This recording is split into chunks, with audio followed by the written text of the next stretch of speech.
دوباره زنده شدن دخترک 3 ساله در وقتی دفن کردند. السلام علیکم تماشاگران عزیز و هواداران شبکه کاروان عمر.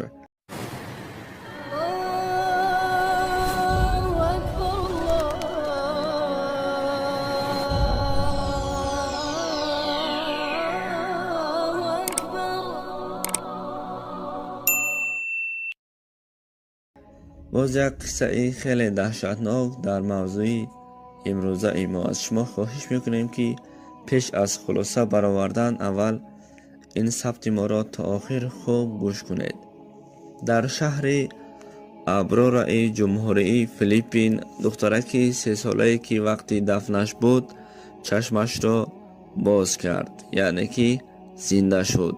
دخترک چند روز با بیزگیک درد کرده است. وقتی که حالش بد می شود پدر و مادرش او را به بیمارخانه بردند. بیمار را یک مدت دیده برآمدند. دکتران کار نکردن دل و با سبب بیزگیک از دنیا گذشتن این دخترک را گفتند. دخترک باشد برای دفن کردن که در خانه بود.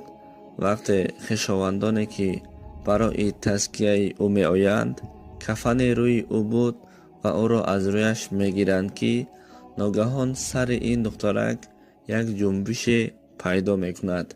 پدر و مادرش در حال او را باز به بیمارخانه می برند و عین حال باشد دخترک در خانه اشان طبابت گرفته ایستاده است، ولی دردش همان گونه وزمین است، می گویند نشریات.